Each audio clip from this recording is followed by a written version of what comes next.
Que j'ai l'opportunité, la bénédiction de prêcher avec un micro-casque. À l'église où on est membre, juste ici à East Farnham, on a encore les bons vieux micros comme ça. Et bien souvent, tu sais, je suis pas habitué, fait que c'est trop loin, c'est trop proche, il joue avec le volume à mesure, puis c'est un peu, c'est un peu, ouais, dérangeant. Mais merci Seigneur pour ça, c'est vraiment génial. La plupart d'entre vous, vous ne me connaissez pas. Je suis Luc Lusignan, c'est mon nom. Lusignan, Lusignan, et non Tousignan ou Lousignan. Les professeurs avaient toujours de la misère avec mon nom. Et encore à Sembec, des fois, ils ont de la misère. Je suis membre de l'église d'East Farnham. Je suis ouvrier en formation avec Sembec. Je fais des cours à temps partiel pour éventuellement finir un bac. Donc, ça s'enligne pour être sur plusieurs années. Et à travers ça, il faut être coaché. Et j'avais un coach, un ancien à East Farnham, qui est parti à Québec l'an dernier, déménager pour le travail, les études à sa femme, aller mettre aussi leurs enfants dans une école chrétienne là-bas. Et j'avais plus de coach.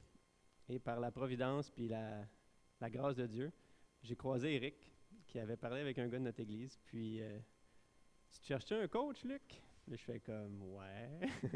Il a déménagé, j'en ai plus.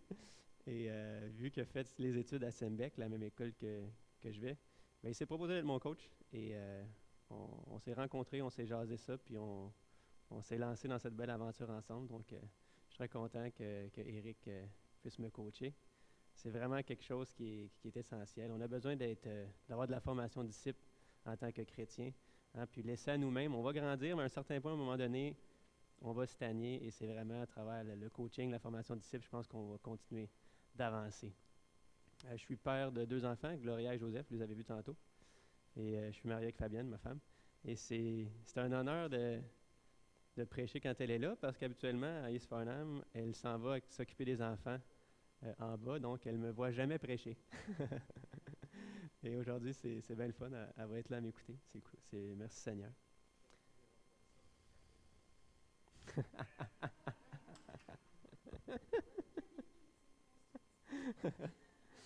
Non, mais ça me donne l'opportunité ce matin vraiment de, justement, Eric va pouvoir me donner sa critique, me donner un peu ses conseils. Je suis là pour apprendre.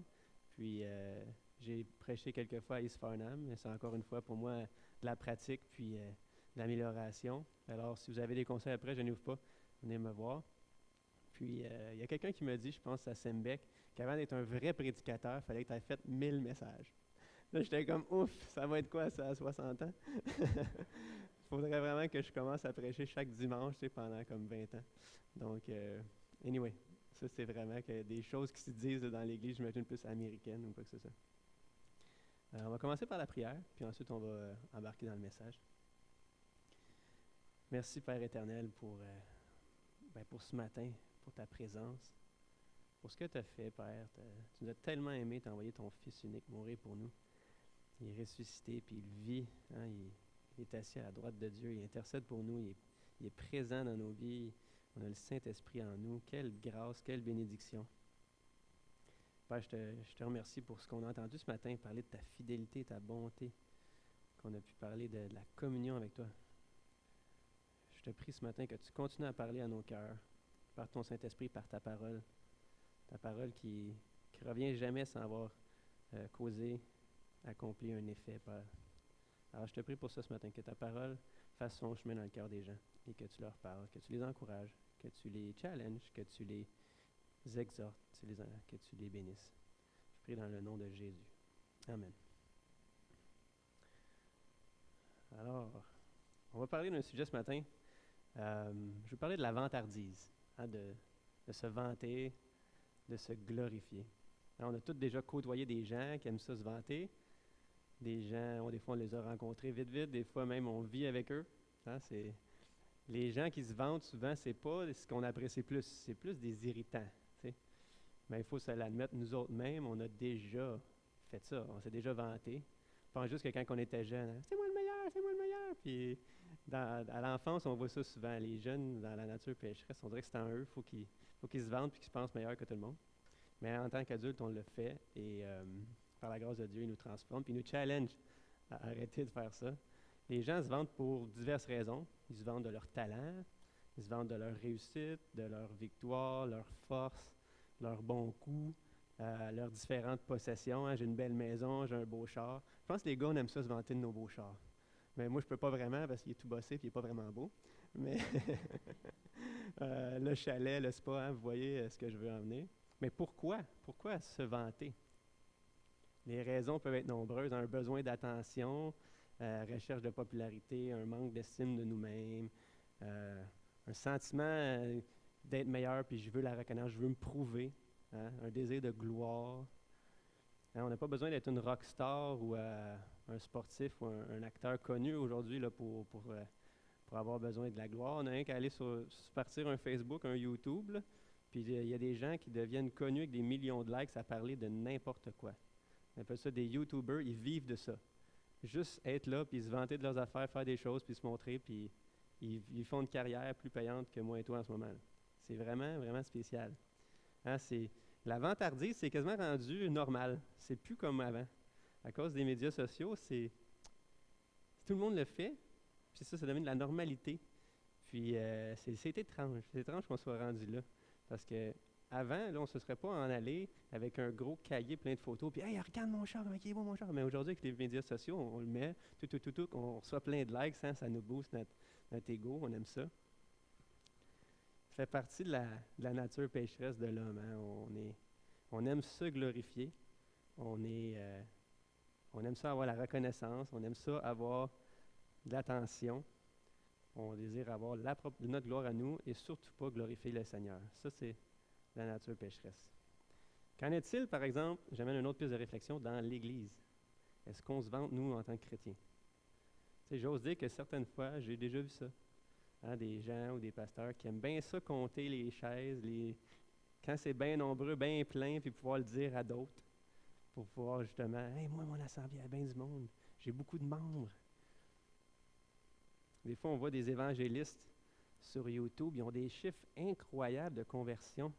Tu sais, il est allé en Amérique du Sud ou je sais pas où, en Chine, puis il y a eu 2-3 000 conversions, puis ils ont des chiffres vraiment précis, puis tu es comme, « Hey, amenez ces gars-là ici. » On a besoin de ça. Non, mais c'est tout le temps, on dirait, pour se booster, comme montrer que leur ministère, il fonctionne bien. On ne sait pas trop si c'est réel, si c'est de la vantardise ou si c'est vraiment vrai. On compte les baptêmes, on compte les gens qui ont répondu à l'altar call. On voyait ça avec Billy Graham, il y avait des 250 personnes ce soir sont venues et ont répondu à l'altar call. Y avait-tu vraiment une équipe qui comptait? Je ne sais pas, pour moi, c'est vraiment étrange. Hein, certains vont se glorifier des succès de leur ministère, puis ils vont se justifier en se disant que, on a mis des efforts, on a travaillé fort, on a fait des études, j'ai mis du temps, j'ai sacrifié beaucoup. Ouais, Samuel, il parle fort.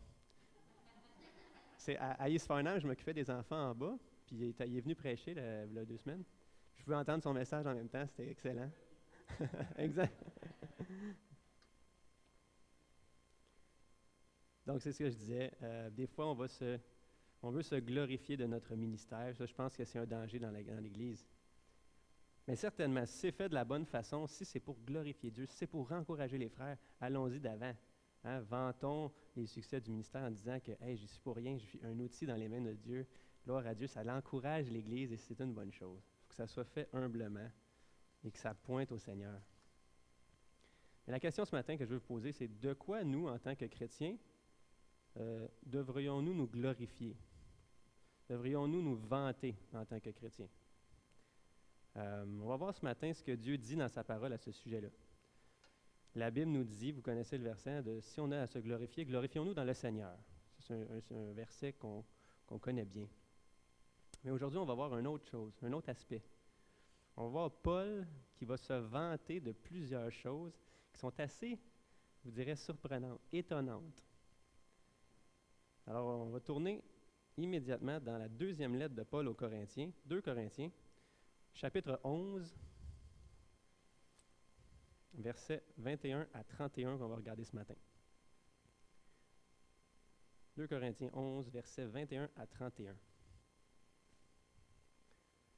Je vous laisse le trouver. Et pour vous donner un peu le contexte dans la 2e lettre aux Corinthiens, à cet endroit-là, dans sa lettre, Paul il commence à défendre son ministère en tant qu'apôtre de Jésus-Christ. Il défend son ministère parce qu'il y a des faux apôtres, des faux enseignants qui ont rentré dans l'Église de Corinthe. Ces faux enseignants-là, ben, ils se glorifient. Ils se vantent de leur éloquence, leur bon parler, parce que ça faisait partie de la culture grecque. C'était comme bien vu de bien parler, d'avoir de l'éloquence. Ils prêchent un autre Jésus, un autre évangile. Ils influencent l'Église même à pu suivre Paul. Ils discréditent Paul, puis ils font comme, non, ce gars-là, c'est pas un apôtre de Jésus-Christ. Nous sommes des vrais apôtres de Jésus-Christ. Et Paul va dire, non, c'est des faux apôtres. Et il va amener des points dans sa lettre pour ramener l'Église à l'ordre de ne pas suivre ces gars-là. Il veut leur prouver aux Corinthiens, mais il ne va pas le faire de la manière qu'on s'attend. Alors, lisons le passage ensemble.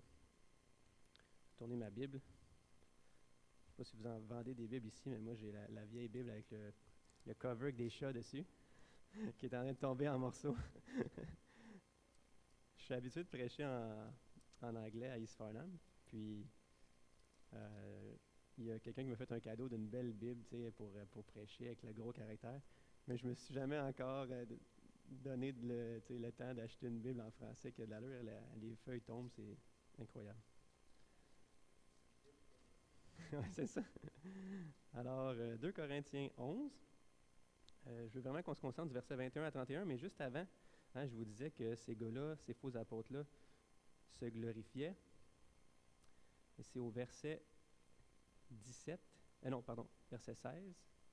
Je le répète, que personne ne me regarde comme un insensé, sinon recevez-moi comme un insensé, afin que moi aussi je me glorifie un peu. Ce que je dis avec l'assurance d'avoir sujet de me glorifier, je ne le dis pas selon le Seigneur, mais comme par folie. Puisqu'il en est plusieurs qui se glorifient selon la chair, je me glorifierai aussi. Donc, il nous dit, là, je vais faire ça, ça va vous paraître un peu fou, ce que je m'apprête à faire, mais il faut que je le fasse pour que vous compreniez. Parce qu'il y en a dans l'Église qui se glorifient, mais moi aussi, je vais le faire. Mais, il dit, je le fais comme par folie. Alors, si on tourne au verset 21, la deuxième partie du verset 21.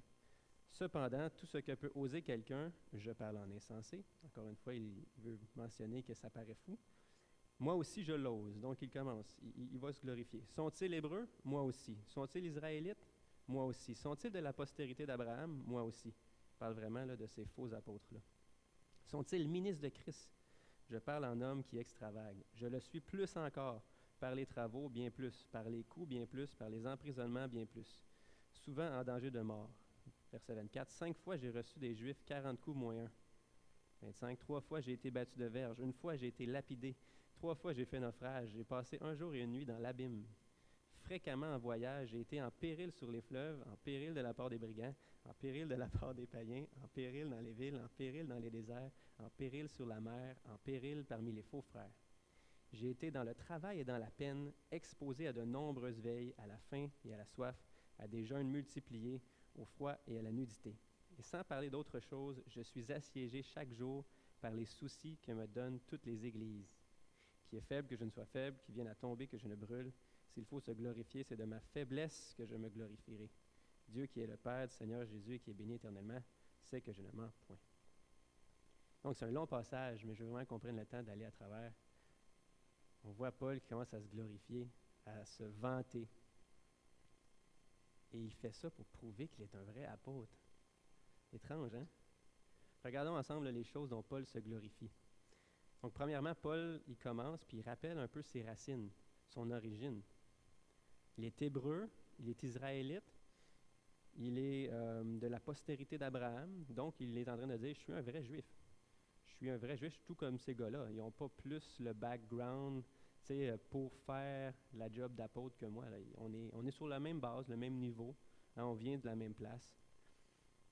Paul veut qu'on comprenne qu'il est un vrai juif et ministre de Christ comme ses faux apôtres. Mais là, il se vante de l'être plus qu'eux. Sont-ils ministres de Christ? Je le suis plus encore. Et là, il commence. Il se vante de l'être plus qu'eux par les souffrances. Verset 23, je le suis plus encore par les travaux, bien plus par les coups, bien plus par les emprisonnements, bien plus. C'est étrange, hein? Paul se vante d'être un vrai ministre par la souffrance physique qu'il a reçue.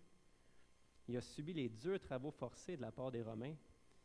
Lui était en mission à travers l'Empire romain, puis il se faisait souvent arrêter, il se faisait emprisonner, il se faisait battre.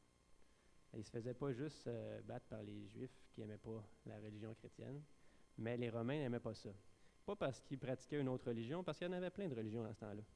Il y en avait d'autres religions. Les gens pouvaient pratiquer des religions. Une des raisons pourquoi Paul se faisait arrêter, c'est que parce qu'il proclamait que Jésus-Christ était le Seigneur. Jésus-Christ était Dieu. Si tu fais ça, tu es en train de dire que César ne l'est pas.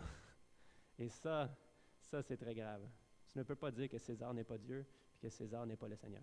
Mais lui, il disait, c'est Jésus-Christ le Seigneur. C'est Jésus-Christ le roi. C'est Jésus-Christ qui est Dieu. Alors, il se faisait emprisonner par les Romains. Et on parle vraiment d'un espèce de cachot tout bas, qu'il faut que tu t'accroupisses sur de la pierre, sous terre. Tu es attaché avec des chaînes, il fait chaud, ça pue. Tu fasses tes besoins là, autour de toi. Souvent, tu n'as rien à manger, tu n'as pas d'eau. C'est les chrétiens qui viennent et pour pourvoir à tes besoins, s'ils savent que tu es là, les autres chrétiens vont venir. C'est vraiment, vraiment pénible. C'est horrible. Deuxièmement, Paul, verset 23, nous dit qu'il était souvent en danger de mort. Verset 24, 5 fois il a reçu des Juifs les 40 coups moins un. Ça veut dire que Paul, 40 coups de fouet, ou des gens, des fois c'est plus un genre de fouet avec des trucs en métal, ça dépend. Ça fait que tu finis aux soins intensifs. C'est pas mal ça, les 5 fois. Parce que même des gens, ils n'amenaient pas la sentence jusqu'à la fin parce que tu pouvais mourir. Il y en avait qui mouraient, en fait, de cette sentence-là. Donc, Paul l'a reçu 5 fois. Il a été 3 fois battu de verge, nous dit le verset 25. Il a été lapidé. On se rappelle dans Actes, il s'est fait lapider. Puis, en fait, ils l'ont amené hors de la ville pensant qu'il était mort, mais par la grâce de Dieu, il se relève et il continue son ministère. Wow! Une nuit dans l'abîme. La parole nous parle de nuit dans l'abîme. Là, je me dis, bon, j'avais juste une image qui est un peu drôle, là, mais imaginez-vous le film Titanic. Puis à la fin, vous avez Leonardo DiCaprio qui flotte sur une planche avec sa belle Kate. Là. Puis là, il est dans l'eau. Là. Mais imaginez-vous ça, Paul, là, qui s'est agrippé à quelque chose, un bout de bois, un baril, puis qui flotte pendant une nuit complète, jusqu'à temps que par la grâce de Dieu, quelqu'un le sauve ou qu'il arrive au rivage. Wow! Paul, il veut se vanter de ça pour faire son point. Prouver qu'il est un vrai apôtre, qui a vécu d'intenses souffrances puis qui était souvent près de la mort. Intense. À cause de sa mission d'évangéliser ensuite, Paul était toujours en voyage. Mais le texte nous dit qu'il était tout autant toujours en péril. En verset 26, il nous dit « En péril sur les fleuves de la part des brigands, donc des voleurs qui pouvaient en vouloir à sa vie, des Juifs, des païens, dans les villes, dans les déserts, sur la mer, parmi les faux frères. » Là, celui-là, je veux vraiment qu'on s'arrête. En péril de la part des faux frères. Là, il est en péril tout le temps. Donc, en péril, c'est vraiment, quand tu dis « ma vie est en péril », bon, tu es en danger de mort. Tu es en danger vraiment de perdre ta vie. Il est en danger par tout ce qui va. Et là, il nous dit qu'il est même en péril parmi les faux frères. Donc, on se dit, bon, Paul, enfin, il peut aller à l'église, puis se reposer, puis être bien, puis pouvoir comme profiter de la sécurité, puis de la fraternité des frères et sœurs dans Christ. Puis, je suis à la maison, je suis là, je me repose. Ben non! Il nous dit qu'il est même en péril parmi les faux frères, donc des faux chrétiens qui ont introduit l'Église, puis qui vont même mettre la vie, parfois, de Paul en danger. On peut voir ça comme ça, c'est plate, pas facile. La vie est, pour Paul, intense, difficile, souffrante, stressante. Mais Paul va dire, je suis un vrai ministre de Christ et voici mes preuves. Quelque chose. Enfin, troisièmement, Paul se vante au verset 27 d'avoir travaillé très dur. Hein, il nous parle de, j'ai été dans le travail, dans la peine, hein, un travail ardu et souffrant. Ça l'a amené à de nombreuses veilles, nous dit le texte. Ça veut dire que Paul dormait très peu. Il y avait de courtes nuits, ou même il ne dormait pas du tout. Il avait faim, il avait soif. Il était exposé à des jeûnes multipliés. Donc, des fois, on se dit, je vais jeûner aujourd'hui. Et lui, des fois, ça se multipliait à plus qu'une journée. Puis il pouvait jeûner plusieurs jours. Il était exposé au froid, à la nudité. Là, ça montre vraiment là, que Paul a manqué souvent des choses essentielles de la vie que toi et moi, on a tout le temps. Les besoins primaires de base. La nourriture, l'eau, le vêtement, un toit. Pas le manquer de ces choses-là. Est-ce que ça vous est déjà arrivé? Souvent, tu sais. Moi, je peux dire, bon, des fois, j'ai été plus serré, on arrivait moins, mais de là à dire que je suis comme un sans-abri qui manque des choses essentielles, Ça n'est pas arrivé. Pour Paul, c'était quelque chose de régulier. Sa vie, il était en voyage, puis c'était pour la gloire de Dieu, puis des fois, il manquait souvent des choses essentielles. Quatrièmement, Paul avait du stress. Au verset 28, il nous dit qu'il était assiégé ou assailli par les soucis que lui donnent toutes les églises. J'aime bien la version anglophone ESV qui dit qu'il y avait un daily pressure, hein, un fardeau quotidien causé par les anxiétés que lui donnent les églises. Le mot assailli, là, ça veut dire être accablé, être tourmenté sans répit, donc sans arrêt. C'était quotidien pour Paul. Sans arrêt. Paul était rongé de l'intérieur pour l'anxiété qu'il avait pour les églises, pour le stress que les églises lui donnaient. Très intense. Vous imaginez ça à quel point qu'il l'aimait, l'Église? Puis qu'il voyait les différents problèmes, les différentes choses, puis il écrivait des lettres, puis il était en prière, puis il était comme « Ah, Seigneur, je veux tellement que les gens suivent Jésus, je veux tellement qu'ils soient droits, je veux tellement... » Puis là, il écrivait des lettres pour exhorter, encourager, montrer le bon chemin. Paul, il était toujours tourmenté. Et je pense que si vous êtes ancien, si vous êtes pasteur, vous avez cette mission-là de paître le troupeau, puis c'est pas toujours relax, là. Ça vous donne des stress.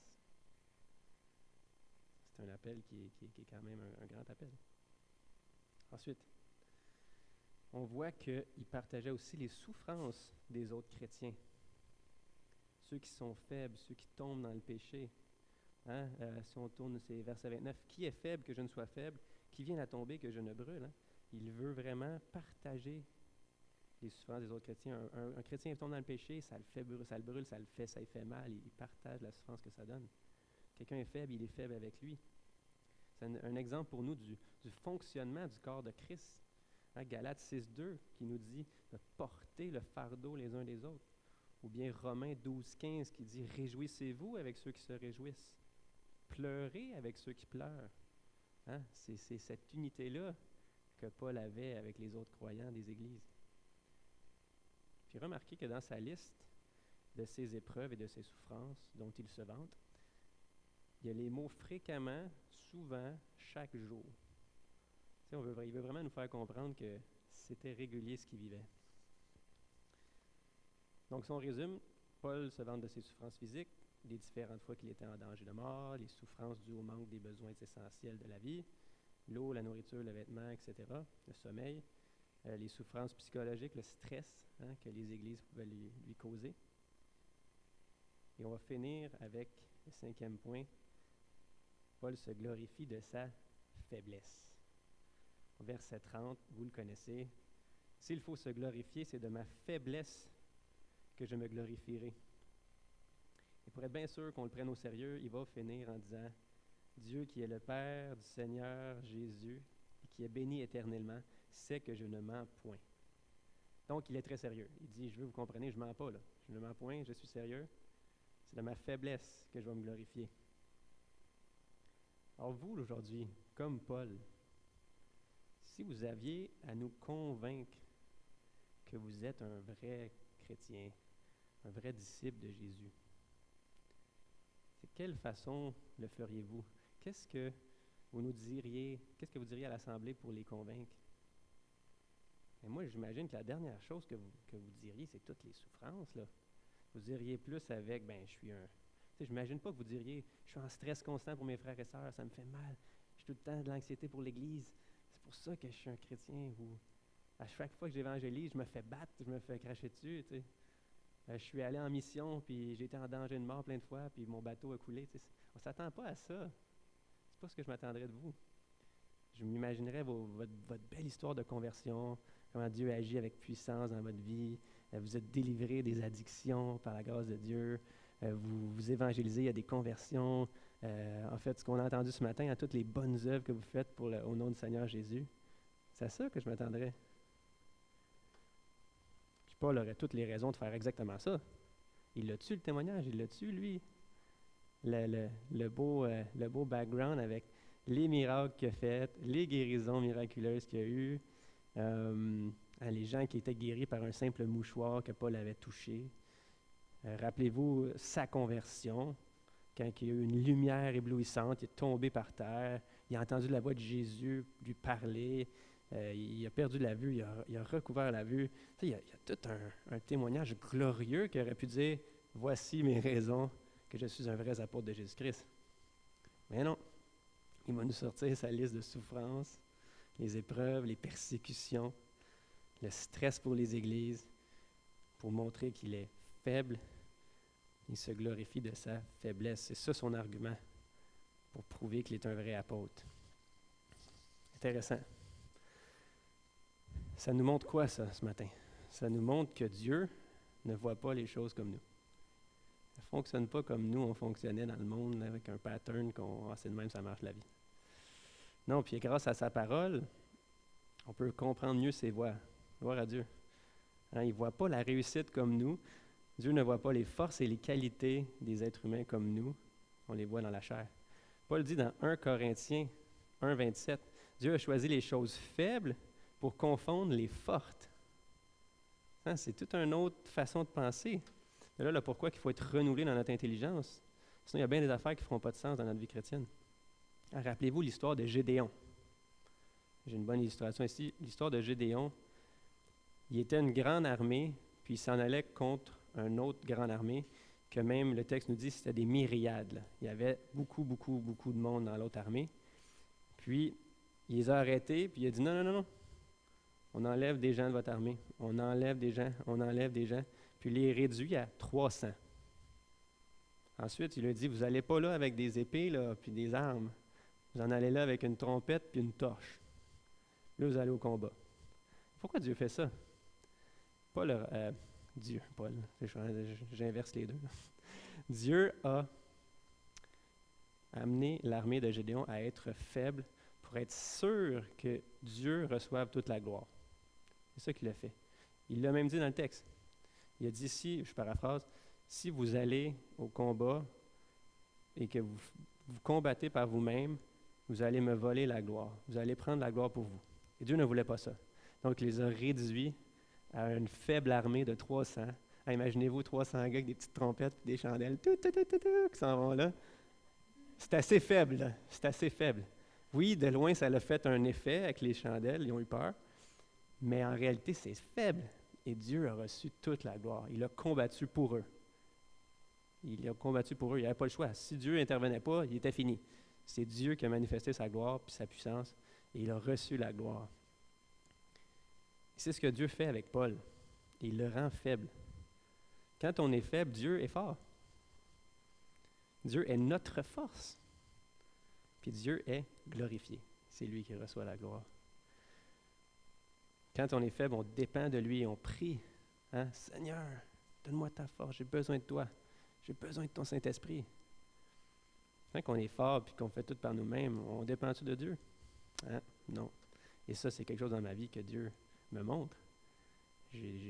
J'avais plus, comme on dit, plus d'une flèche dans mon carcan. Moi, je suis un gars débrouillard, là, puis j'aime ça prendre les devants, puis je m'en vais, puis tassez-vous de là, je fais ce qu'il faut pour arriver à mes fins.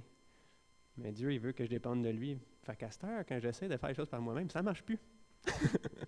Là, je suis comme, OK, je comprends, Seigneur. Mais je comprends aussi qu'on est à différents endroits dans notre vie chrétienne. Moi, c'est là que j'en suis en ce moment. Ah, si on fait par notre propre force, on lui vole sa gloire. Mais lui, il veut toute la gloire. La parole nous dit, Dieu oppose les orgueilleux, mais fait grâce aux humbles. La Bible nous dit aussi, humiliez-vous sous la puissante main de Dieu afin qu'il vous élève au temps convenable. 1 Pierre 5, 6. Alors, on a vraiment là, cette image de...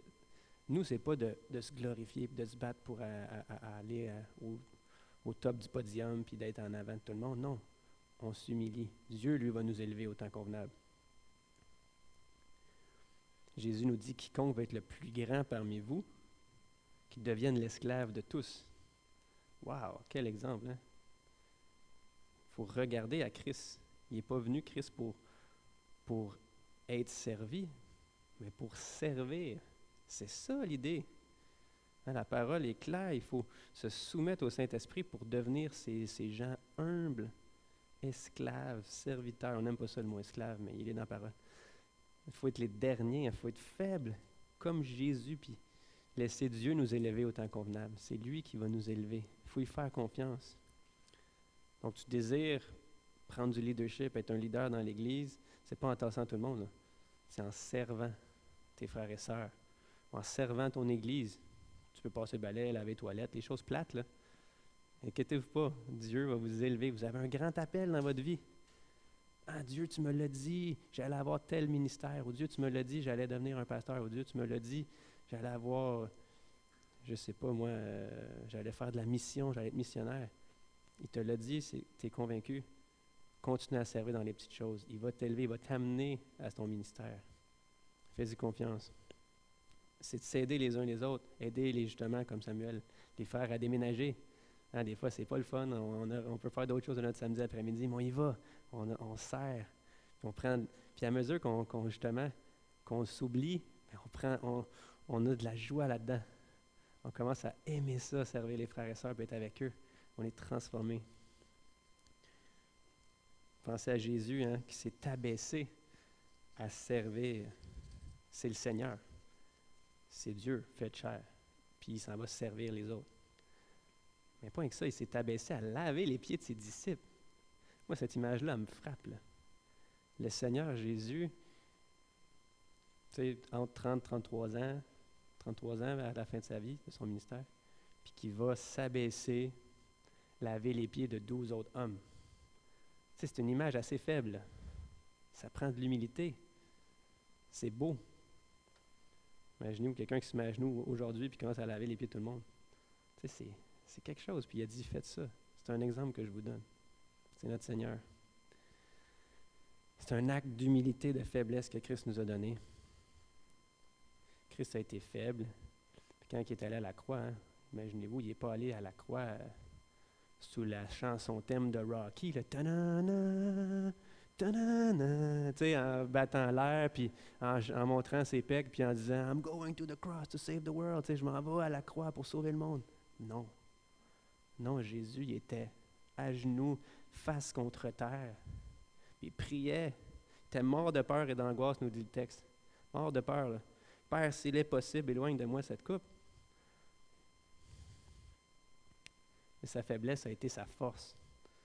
Sans l'acte de faiblesse de Christ, il n'y aurait pas eu de sacrifice pour les péchés. Il fallait qu'il passe par là. C'est dans la faiblesse de Christ qu'on retrouve la puissance de Dieu. Il a sauvé les perdus avec ça.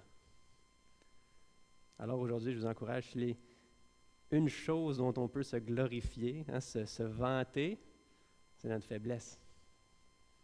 C'est notre faiblesse. Puis ça inclut nos épreuves, nos échecs, nos souffrances. Dieu se sert de ça pour nous transformer. Dieu se sert de ça. On peut être fier d'être faible. Ça sonne bizarre, hein? On peut être fier d'être faible. On voit Paul, hein, dans le texte qu'on vient de lire, qui a souffert pour le nom de Jésus-Christ, en partageant l'Évangile, en implantant des églises, en étant en mission. Il était capable de se glorifier de sa faiblesse. Parce qu'il savait que quand il était faible, Christ était sa force. C'était Christ qui agissait puissamment en lui. Puis quand on voit tout ce qu'il a vécu, puis là, je ne vous dis pas qu'il faut que vos vies ressemblent à celles de Paul. Là. Vos épreuves et vos difficultés vont être très différentes de les siennes. Mais c'est vraiment ça. C'est que nos épreuves, nos persécutions, dépendamment du mode de vie qu'on va choisir de vivre, c'est vraiment j'ai un blanc de mémoire là. J'étais bien parti. Oui, en fait, ça nous fait dépendre de Christ. Ça nous fait dépendre de Dieu. Il a besoin d'être notre force. Lorsqu'il était faible, Christ était fort. Tout ce dont Paul se vante pour montrer qu'il est un vrai apôtre, ça nous pointe à Christ et aux souffrances de Jésus-Christ. Ce n'est pas un guide pour imiter nécessairement ce que Paul a fait, mot à mot, mais ça nous pointe aux souffrances de Christ. Ça nous pointe à l'Évangile. Paul marchait dans les traces de Jésus-Christ. Il portait la croix de Christ dans ses souffrances. C'est sa faiblesse et ses souffrances, ça nous pointe vraiment à l'Évangile. Notre salut n'est rien sans la faiblesse de Christ, comme j'ai mentionné plus auparavant. Christ a été faible pour nous, Hein? Il a été faible, il s'est humilié à servir, comme j'ai dit, mais il s'est rendu faible jusqu'à mourir à la croix. Donc, c'est le Fils de Dieu qui choisit pour sauver les gens d'aller mourir à la croix. C'était son choix. Un ultime acte de faiblesse, la croix. C'est de l'humiliation pure. Tu es nu, pendu au bois, tout le monde te voit, se moque de toi. Tu ne peux pas bouger, tu ne peux pas à peine respirer de la manière que tu es attaché. Ça prend tout pour respirer. Les mains, les pieds cloués. C'est vraiment là, horrible. Et Christ est passé par là. C'est de la folie pour ceux qui périssent, la croix, mais puissance de Dieu pour ceux qui sont sauvés. Wow! C'est 1 Corinthiens 1,18. Christ a souffert pour nous. Dans Isaïe 53, ça décrit Jésus comme celui qui est méprisé, abandonné des hommes, un homme de douleur et habitué à la souffrance. Christ n'a pas juste souffert à la croix, il a souffert dans toute sa vie. C'était un homme habitué à la souffrance. Il a souffert plein de choses. Le rejet de son propre peuple, hein, qui ne le voulait pas comme Messie puis qui l'ont crucifié, les leaders religieux, les pharisiens. Il y a Pierre qui l'a renié juste avant la croix. Imaginez-vous, un gars qui vous a suivi chaque jour de votre vie pendant 3 ans, que vous aimez, il vous renie.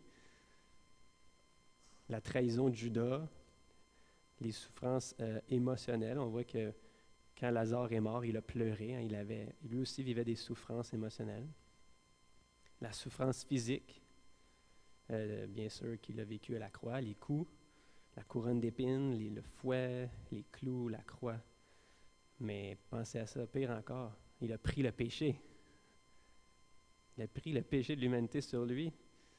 Et la colère de Dieu qui nous était réservée à toi et moi, il l'a pris aussi. Pouf! Ça, c'est de la souffrance. Puis à travers tout ça, Jésus n'a jamais péché. Il était parfait. Il n'a jamais haï. Il n'a jamais voulu repayer mal pour mal. Il était capable de dire, ça croix, Père, pardonne-leur car ils ne savent pas ce qu'ils font. Wow! La parole de Dieu, ça vient tout le temps me choquer à quel point que je suis pas comme Christ, puis je veux l'être, t'sais. Puis d'être capable justement, quand les gens se moquent de moi ou me ramassent, de dire « Pardonne-leur, Père, ils ne savent pas ce qu'ils font. » Mais mon premier réflexe, souvent, c'est comme « Donc, c'est quoi ton problème? » T'sais. Mais non, Christ nous enseigne à être renouvelé puis à être transformé à son image. Fait que je veux vous encourager aujourd'hui. Je ne veux pas vous décourager avec les souffrances de Paul, là. Bien au contraire. Je vais vous encourager à garder vos yeux sur Christ, hein? À ne pas avoir peur d'être faible, parce qu'on peut dire hey, « je suis fier d'être faible, Christ est ma force. Christ is my strength. » Vous lui appartenez. Il veut être votre force. Vous avez l'opportunité d'être un outil aujourd'hui entre ses mains, un outil puissant pour le servir où il va vous appeler. Mais laissez-le prendre le guide, laissez-le être votre force. Si vous le faites par vous-même, mais vous allez sûrement prendre la gloire pour vous-même aussi. Puis il est toujours avec vous. Hein, il nous le dit. Il est avec nous jusqu'à la fin du monde. On peut avoir confiance en ça. Donc laissez-le prendre le contrôle. Soyez faible. Soyez fiers que Christ est votre force. Et je veux vraiment terminer avec une petite citation qui va nous aider à méditer encore sur ce sujet-là tout au long de la semaine. À travers mes études, j'ai acheté un livre qui s'appelle « Une introduction au Nouveau Testament » de Don Carson. Puis cette phrase-là m'a frappé. « La grâce de Dieu trouve son expression parfaite dans la faiblesse. » La grâce de Dieu trouve son expression parfaite dans la faiblesse. On va prier pour finir. Père éternel, merci pour ta parole. Merci pour d'être notre force. Quand on est faible, tu es notre force. Et on peut avoir confiance en ça, que tu es notre force, Christ. Je te remercie pour ta parole, ce long passage, Père, des souffrances de Paul qui nous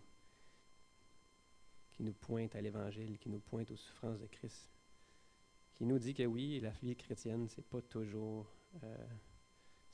joyeux, il va y en avoir des souffrances, mais on peut être sûr que tu es fidèle, qu'à travers ceux-ci, tu es là, tu nous transformes. À travers les souffrances, tu es notre force. Père, je prie que pour ceux qui qui ont en ce moment des souffrances ou des différentes choses difficiles dans leur vie. Que tu te manifestes avec puissance, que tu sois leur force, Père. Que ces gens-là s'attachent à toi.